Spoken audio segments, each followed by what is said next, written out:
Does it wear on you, though, that one of the foundational reasons, ways that the framers wrote the Constitution was almost fear of foreign interference? That's true. So, and here it is.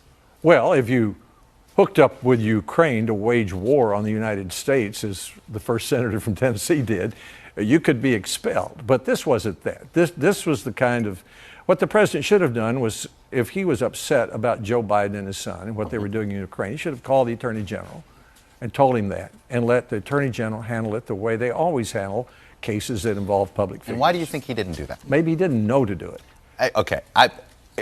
This has been a rationale that I've heard from a lot of Republicans. Well, boy, he's still new to this. Well, a lot of people come to At what point, though, is he no longer new to this? Well, the bottom line is not an excuse. He shouldn't have done it. And I said he shouldn't have done it. And now I think it's up to the American people to say, okay, good economy, lower taxes, conservative judges, behavior that I might not like, call to Ukraine, weigh that against Elizabeth Warren or Bernie Sanders, and pick a president. Are you at all concerned, though, when you seek foreign interference, he does not believe he's done anything wrong, that what has happened here might encourage him that he can continue to do this? I don't think so. I hope not. I mean, enduring an impeachment is something that nobody should like. Even the president said he didn't want that on his resume. I don't blame him.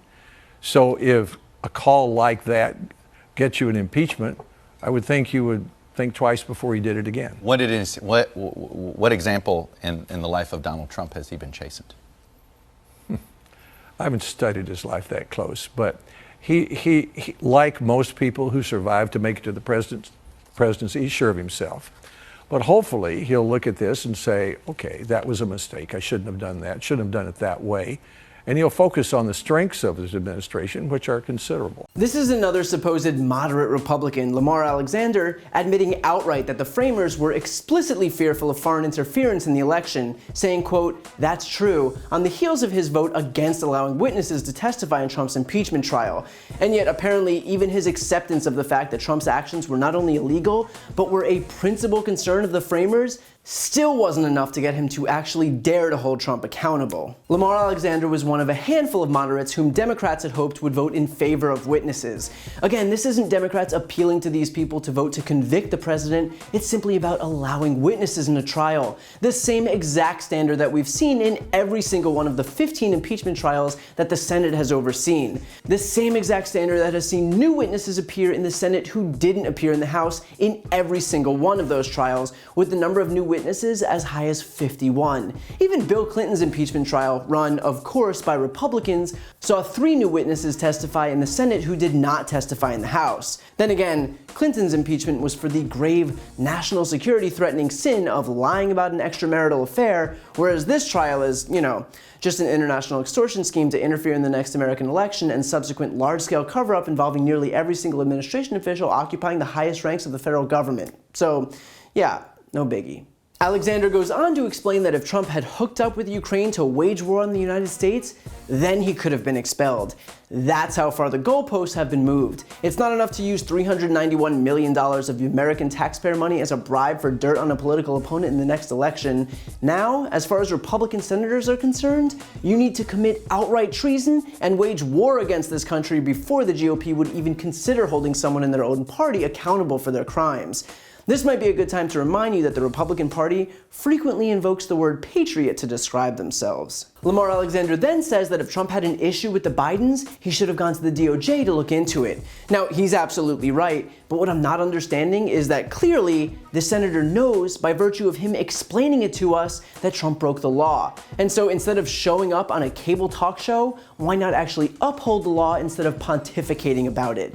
At least the other Republican senators who pretend that Trump did nothing wrong can point to their own willful ignorance as their excuse. But this guy is proving that he both knows the difference between right and wrong, and yet still isn't going to bother to act on it. But when Chuck Todd asks why Trump didn't just follow that protocol and use the DOJ instead of appealing to a foreign government, Alexander claims that maybe Trump didn't know to do that and instead thought the egregiously illegal thing was fine. In other words, if you want to get away with any crime in the world, all you need to do to get the green light from a Republican senator is say that you didn't know you couldn't do it. Wait, you're telling me that murder is illegal? Now, first off, I sincerely doubt that Lamar Alexander is that obtuse, that he truly believes that Trump, a full-grown man who loves nothing more than abusing his power to help himself in elections, didn't know to reach out to the DOJ and not the Ukrainian president if he really believed that there was an issue with the Bidens.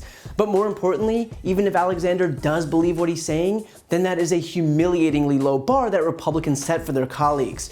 That the most powerful person in the world is able to commit crimes en masse and get away with it, as long as he can claim that he was too dumb to know any better. And by the way, Alexander's excuse that Trump didn't know might have carried just a tad more weight had Trump not already been mired in a 2-year investigation for foreign interference in an American election. If you get pulled over for speeding by the same cop 2 days in a row, you don't get to pretend that you don't know the rules anymore. So why in the world would we allow the President of the United States to continue playing dumb with his endless attempts to welcome and even encourage foreign countries to interfere in our elections? Alexander even says, with a straight face, that he doesn't think Trump would do this again because having been impeached once was already so devastating for him.